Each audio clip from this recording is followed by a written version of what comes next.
لا الہ الا اللہ لا الہ الا اللہ۔ السلام علیکم ورحمۃ اللہ وبرکاتہ۔ معزز سامعین، آج کل اکثر بہن بھائیوں کو رات دیر تک نیند نہیں آتی، جس سے سر درد، ٹینشن اور طرح طرح کی بیماریوں کا باعث بنتا ہے۔ تو میں آپ لوگوں کو ایک وظیفہ اور ساتھ میں ایک عمل بتاتا ہوں جس سے آپ لوگوں کو انشاءاللہ بہت فائدہ ہوگا اور منٹوں میں سو جاؤ گے۔ سونے کے لیے لیٹنے کا سنت طریقہ یہ ہے کہ دائیں کروٹ پر دایاں ہاتھ رخسار کے نیچے رکھ کر قبلے کی طرف منہ کر کے سوئے۔ اگر مکمل وقت اسی کیفیت سے سونا مشکل ہو تو کم از کم سونے کے لیے لیٹتے وقت اس حیثیت پر لیٹ جائیں۔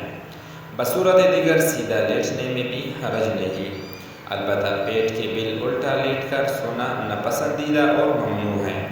ایک حدیث میں رسول اللہ صلی اللہ علیہ وسلم نے ایک شخص کو پیٹ کے بل الٹا لیٹے دیکھا تو فرمایا، ایسے پیٹ کے بل الٹا لیٹنا اللہ تعالیٰ کو پسند نہیں ہے۔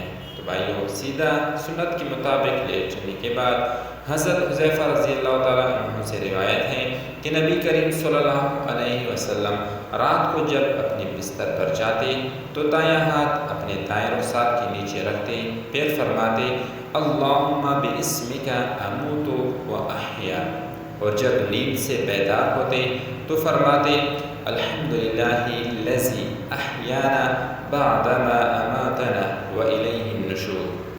اسی طرح سنت کے مطابق لیٹ جانا اور ان دعاؤں کے ساتھ سونا اور جاگنا اپنا معمول بنا۔ انشاءاللہ کچھ دنوں میں آپ کو بہت فرق محسوس ہوگا۔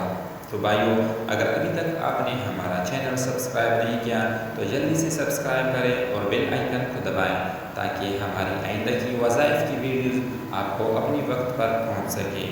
جزاک اللہ خیرا کثیرا۔